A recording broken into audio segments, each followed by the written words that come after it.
প্রচণ্ড এই গরমে তরমুজের বিকল্প কিন্তু কোনো কিছু নেই। আর এই তরমুজ দিয়ে কিন্তু ভাইরাল সব রেসিপি ট্রাই করা যায়। যেমন আজকে আমি বানিয়েছি তরমুজের স্লাসি। এটা খেতে কিন্তু ভীষণ মজা আর অনেক বেশি রিফ্রেশিং। হে এভরিওয়ান, আসসালামু আলাইকুম। কেমন আছেন সবাই? আশা করি সবাই ভালো আছেন। আজকে আমি আপনাদের জন্য যে রেসিপিটি নিয়ে এসেছি সেটার জন্য দরকার প্রথমেই তরমুজটাকে আমি প্রথমেই কেটে নিব। তরমুজটাকে মাঝখান দিয়ে কেটে তারপর এটাকে কিন্তু ছোট ছোট টুকরো করে কেটে নিতে হবে।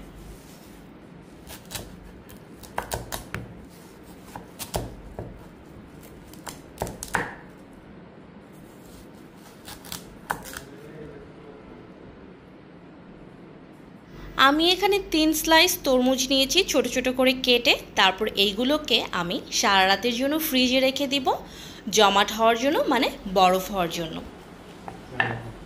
এবার দেখেন এগুলো কিন্তু জমাট বেঁধে গেছে, মানে বরফ হয়ে গিয়েছে। কেমন শব্দ করছে। এবার এগুলোকে আমি গ্রেটার দিয়ে গ্রেট করে নিব, মানে তরমুজের স্লাসিগুলো বের করে নিব।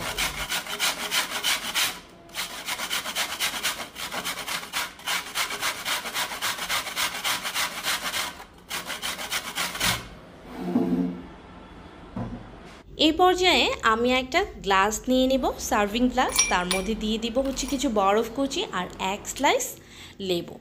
তারপরে যে স্লাসিগুলো বের করে নিয়েছি তরমুজের, সেগুলোও কিন্তু দিয়ে দিব। তরমুজের স্লাসিগুলো দিয়ে এরপরে আমি এখানে দিয়ে দিব রুয়াবজা। রুয়াবজাটা আপনারা চাইলে এখানে স্কিপ করতে পারেন। এখানে আপনারা আপনাদের পছন্দ মতো রুয়াবজা ব্যবহার করতে পারেন। তারপরে এখানে আমি দিয়ে দিব সোডা পানি। আপনারা যে কোনো সোডা পানি এখানে ইউজ করতে পারেন, তবে অবশ্যই চেষ্টা করবেন সাদা সোডা পানি ইউজ করার, যেটা ব্যবহার করলে এটার কালারটা কিন্তু সুন্দর আসবে। এটা দেখতে ট্রান্সপারেন্ট লাগবে, মানে তরমুজের যে কালারটা সেই কালারটাই কিন্তু থাকবে।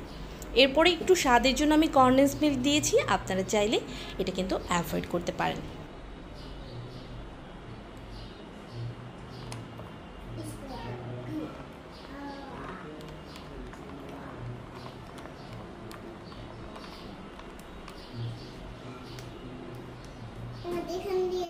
এবার একটু নাড়াচাড়া করে নিলেই, মানে একটু ঘুটানাটা করে নিলেই কিন্তু তরমুজের এই ভাইরাল স্লাসি রেসিপিটা কিন্তু একদম পারফেক্টভাবে রেডি।